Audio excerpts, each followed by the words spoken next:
Hello everyone, today we are going to study the chapter Discovering Tut, the saga continues, which has been given in your Hornbill book of class 11 English. Okay, this is chapter number 3 by A.R. Williams. Right, so we'll start reading the chapter.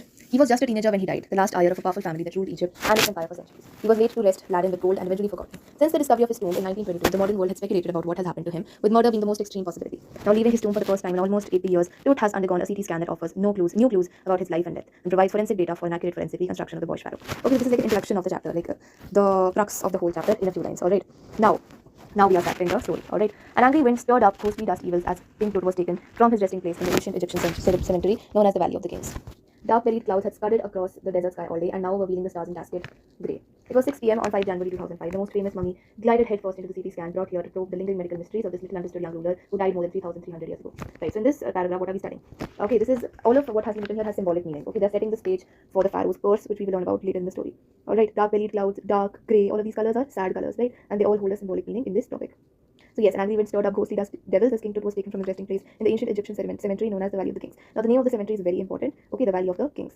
Alright, and why is the wind angry? This also we'll learn later in the story, which is the pharaoh's curse. Alright, what is the date and the time when the CT scan was held? It was 6 p.m. on 5 January 2005. Alright. Next paragraph. All afternoon, the usual line of tourists from around the world had descended into the cramped, rock-cut tomb some 26 feet underground to pay their respects. They gazed at the murals of the walls of the burial chamber and peered at Tut's gilded face, the most striking feature of his mummy-shaped outer coffin lid. Some visitors read from guidebooks in a whisper. Others stood silently, perhaps pondering Tut's ultimately death in his late teens, or wondering with a shiver if the pharaoh's curse, that its death or misfortune falling upon those who disturbed him, was really true.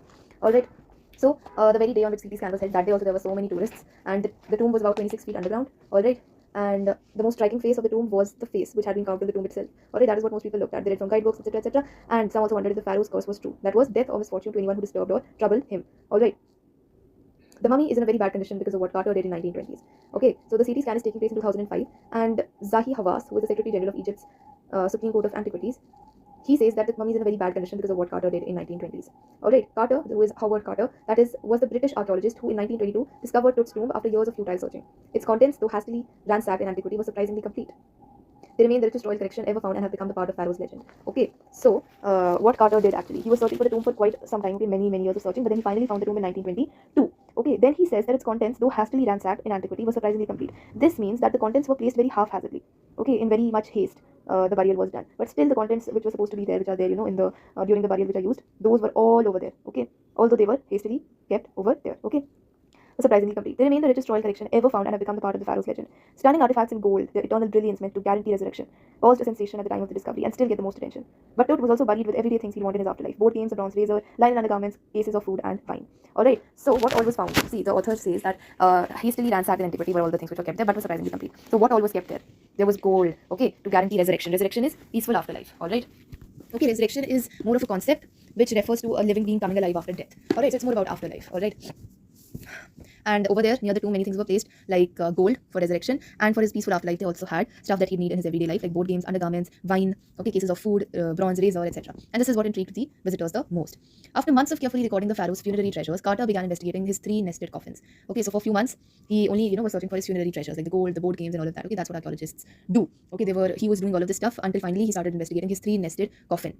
So there was one coffin inside the other, which were the 2 of those were inside another. So 3 nested coffins. Alright, opening the first, he found a shroud adorned with garlands of willow and olive leaves, with celery, rose petals, and cornflowers, the faded evidence of the burial in March or April. Alright, what does this mean? He opened the first of the 3 coffins, alright, and he found a shroud adorned with garlands of willow and olive leaves, wild celery, okay, and lotus petals and cornflowers. Faded evidence of burial in March or April. Now, why are we saying the faded evidence of burial in March or April? Because it is in March or April only that lotus petals and cornflowers are found. Okay, so the question can be deduced that he was buried in March. Alright, something like that. So, there were lotus petals and cornflowers, which meant that the burial had taken place in March or April. Okay, the flowers were almost faded, but they were still intact. All right. When he finally reached the mummy, though he ran into trouble. Okay, Carter, when he was opening all of the coffins, there were 3 of those. When he opened the first one, he found wild celery, lotus petals, cornflowers, etc. And when he finally reached the mummy, he ran into trouble. The ritual resins had hardened. Okay, the ritual resins had hardened, cementing Tut to the bottom of his solid gold coffin. No amount of legitimate force could remove them. Carter wrote later. What was to be done? Okay, so in the 3rd coffin, which was inside 2 others, the ritual resins which were buried along with Tut's body, okay, they had hardened and Tut's body was cemented to the floor of the ground of the gold coffin. Alright, so no possible force could remove those. That is what Carter wrote later. What was to be done? The sun can beat down like a hammer this far south in Egypt, and Carter tried to use it to loosen the resins. Okay, for several hours he placed the mummy under the sun so that the resins could not be that hard after they have been kept under the sun. But that hardly worked. Okay, set the mummy outside in blazing sunshine that heated it to 149 degrees. Imagine, 149 degrees Fahrenheit was the temperature of the mummy after it had been kept in the sun, but still the raisins did not melt. Okay, nothing budged. He reported with scientific detachment that the consolidated material had to be chiseled away from beneath the limbs and trunk before it was possible to raise the king's remains. Okay, so if now nothing is working, the Tut's body, the king's pharaoh's body is not coming out of the coffin, what can we do? He tried keeping that in the sun, he tried, applying force on it to remove the body, but it did not come out of the coffin. So now he had to chisel away the raisins. Okay, he had to chisel away from beneath the limbs and trunk before it was possible to raise the king's remains.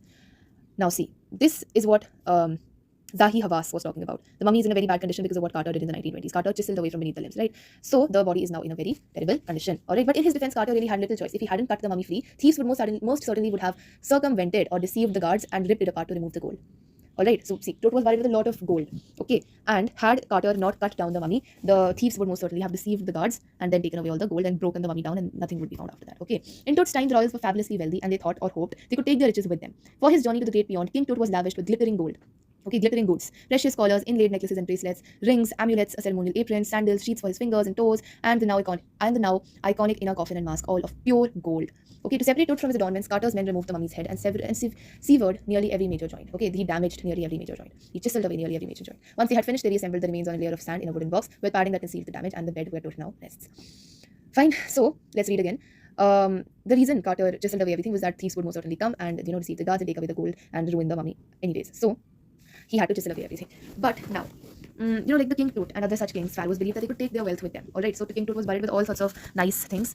All right, all sorts of glittering goods like collars, gold, and everything, and especially the iconic inner coffin and mask, all of pure gold. All right, so to separate Tut from his adornments, Carter's men almost destroyed every single joint because they were chiseling away things, right? So they destroyed almost every single joint, and then after they had destroyed every single joint, they reassembled all the joints together on sand and a wooden box. All right, with padding that concealed the damage, the bed where Tut now rests. Now, next paragraph. Archaeology has changed substantially in the intervening decades, focusing less on treasure and more on the fascinating details of life and intriguing mysteries of death. It also uses more sophisticated tools, including medical technology. In 1968, more than 40 years after Carter's discovery, an anatomy professor x-rayed the mummy and revealed a startling fact. Beneath the resin that cakes his chest, his breastbone and front ribs are missing. Ouch. Okay, this is the worst that can happen. On such an important mummy, the breastbone and ribs are missing. Okay, this is so bad. Right, so this question can be asked in such a manner that how has archaeology changed in recent times? So simple thing could be does not any longer focus on the treasures which are revealed with it, but pays more attention to the intriguing discoveries about life and mysteries of death. So it also uses more sophisticated tools, including medical technology, and that is the reason why in 1968 an anatomy professor x-rayed the mummy and found out that the breastbone and front ribs were missing. Okay, under the raisins which cake his chest. All right. Today, diagnostic imaging can be done with computed tomography or CT, by which hundreds of X-rays in cross-section are put together like slices of bread to create a three-dimensional watch. Okay, this all does not need to be done. All that you'll be asked from here is that what was discovered in the X-ray, which was done 40 years after Carter's discovery of the tomb. Okay. Then, what more would a CT scan reveal of Tut than the X-ray? And could it answer to the biggest question still lingering about him? How did he die and how old was he at the time of his death? Now, see, we came to know about what Howard Carter did. Then we also came to know about what the anatomy professor did in 1968 and what Howard Carter did in 1922. And now we are coming back to the X-ray. But before that, we give some details about Tut's family, okay, that the archaeologists have revealed already. Now, the archaeologists are doing a CT scan, all right, and they want to know if it can answer the two biggest questions which still linger. That are, how did King Tut die and what was his age when he died? Okay, this can be asked as a question in the exam also. All right. King Tut's demise was a big event, even by royal standards. He was the last of his family's line, and his funeral was the death rattle of a dynasty. But the particulars of his passing away and its aftermath are unclear. Amenhotep III, Tut's father or grandfather, was a powerful pharaoh who ruled for almost 4 decades at the height of the 18th dynasty's golden age. His son Amenhotep IV succeeded him and initiated one of the strangest periods in the history of ancient Egypt. The new pharaoh promoted the worship of Aten, the sun disk, changed his name to Akhenaten, or servant of the Aten, and moved the religious capital from the old city of Thebes to the new city of Akhetaten, known as Amarna. He further shocked the country by tagging Amun, a major god, smashing his images and closing his temples. It must have been a horrific time, said Ray Johnson, director of the University of Chicago's Research Center in Luxor, the site of ancient Thebes.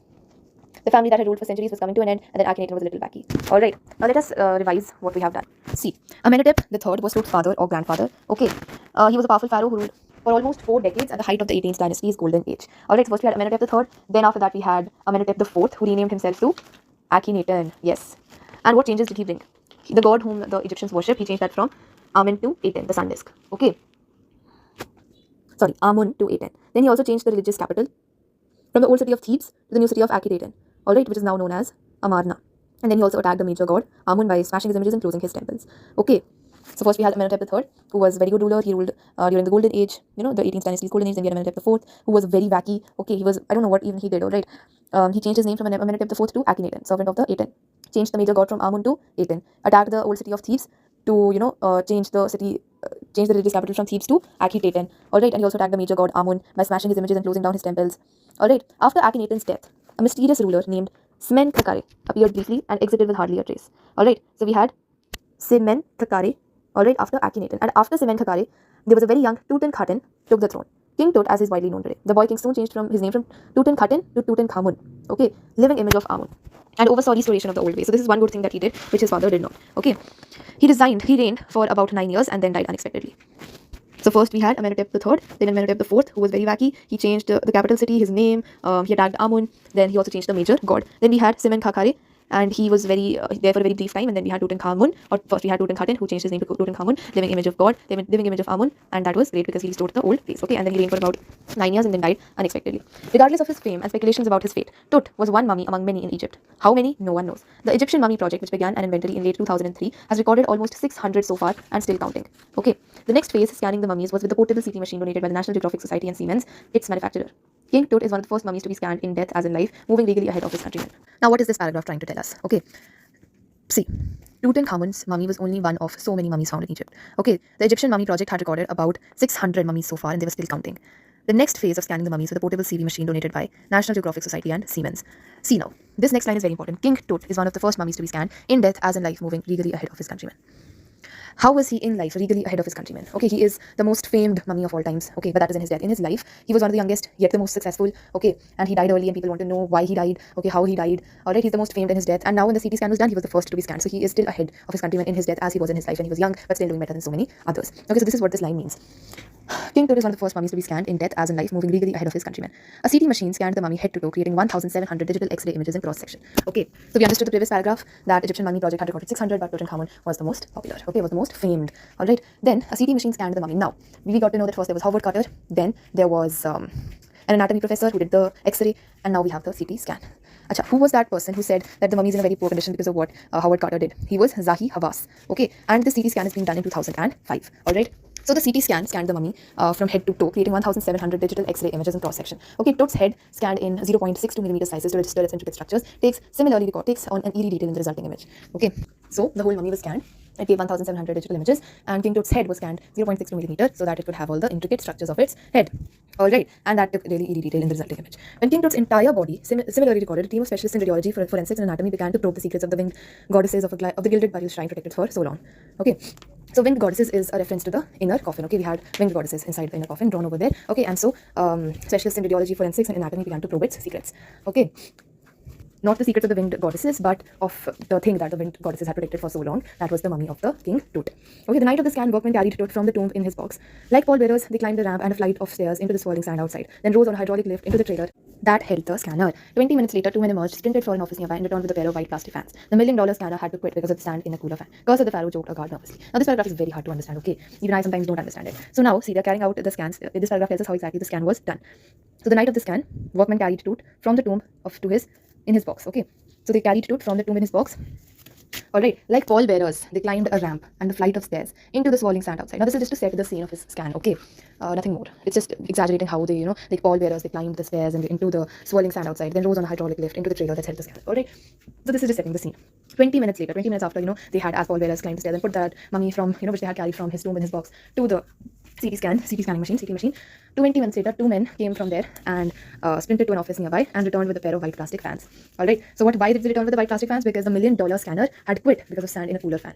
Alright, so they had to replace that cooler fan with the two plastic fans which they were bringing. Okay, so imagine, even in the $1 million scanner, such an issue was caused. Like, in a $1 million scanner, the issue that was caused was that sand was stuck inside its cooler fans, and then they had to replace those cooler fans with two more plastic fans, right? So this is, not a very expected thing to happen. I mean, it is kind of expected, but it's not like very expected, because it also states that it's a $1 million thing, right? So they're using such an expensive thing to scan the most famed mummy of all times, and the problem that takes place is sand particles. Okay, so that's pretty stupid also at some point. So one of the guards joked nervously that it must be the curse of the Pharaoh, because see, if they're doing a CT scan of the Pharaoh, it's obvious that they're disturbing him, right? They're troubling him. So death or misfortune might fall upon them, right? So the death or misfortune fell upon the cooler fan. Next paragraph. Eventually, the substitute fans worked well enough to finish the procedure. After checking that no data had been lost, the technicians turned Tut over to the workman, who carried him back to his tomb. Okay, so now everything is done. The CT is done. It's 2005, the year, and the CT has been performed. It's done with. And now the workman will take the King Tut back to his tomb. All right. Less than 3 hours after he was removed from his coffin, the pharaoh again rested in peace, with the funerary priests had laid him so long ago. Back in the trailer, a technician pulled up astonishing images of Tut on a computer screen. A grey head took shape from a scattering of pixels, and the technician spun and tilted it in every direction. Neck vertebrae appeared as clearly as in an anatomy class. Other images revealed a hand, several views of the ribcage, and a transsection of the skull.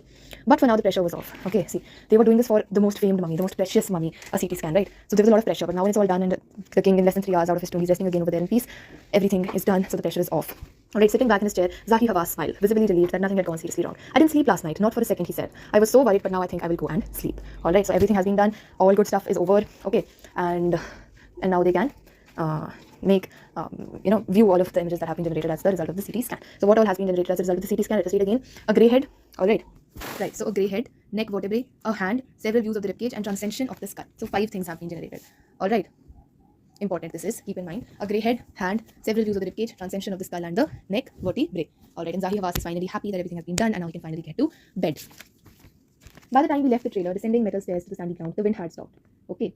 So what is the trailer exactly? That is where the images are pulled, okay, after the CT scan. So they are leaving the trailer and descending the metal stairs to the sandy ground, and the wind has stopped. The winter air lay cold and still, like death itself, in the valley of the departed. Just above the entrance to Tut's tomb stood Orion, the constellation that the ancient Egyptian knew as the soul of Osiris, the god of the afterlife, watching over the boy king. Okay, so you see, such a good exit to the story has been given to us. Right? If you ever write a book, keep in mind the exit is as important as the entry. Okay.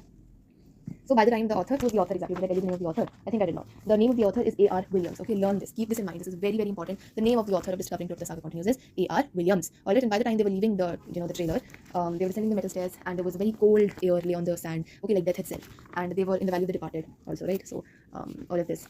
And just above the entrance to Tut's tomb stood Orion. Okay, the constellation that was believed by the ancient Egyptians to be the god of the, soul of the Osiris, who is the god of afterlife and who is watching over the boy king. Okay, so this is a very, very good chapter. It does not have many of, figurative meanings, but it has a lot of learning in it, and we have learned it, right? So the source of this chapter is National Geographic, volume 207, number 6. Okay, not something to be remembered, just remember the writer, who is A.R. Williams. Okay, and Osiris, who is the god of the afterlife.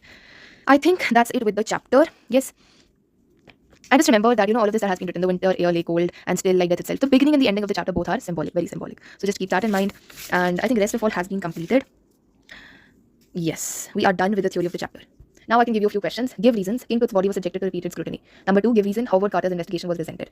Number 3, Carter had to chisel away the king's remains. Okay.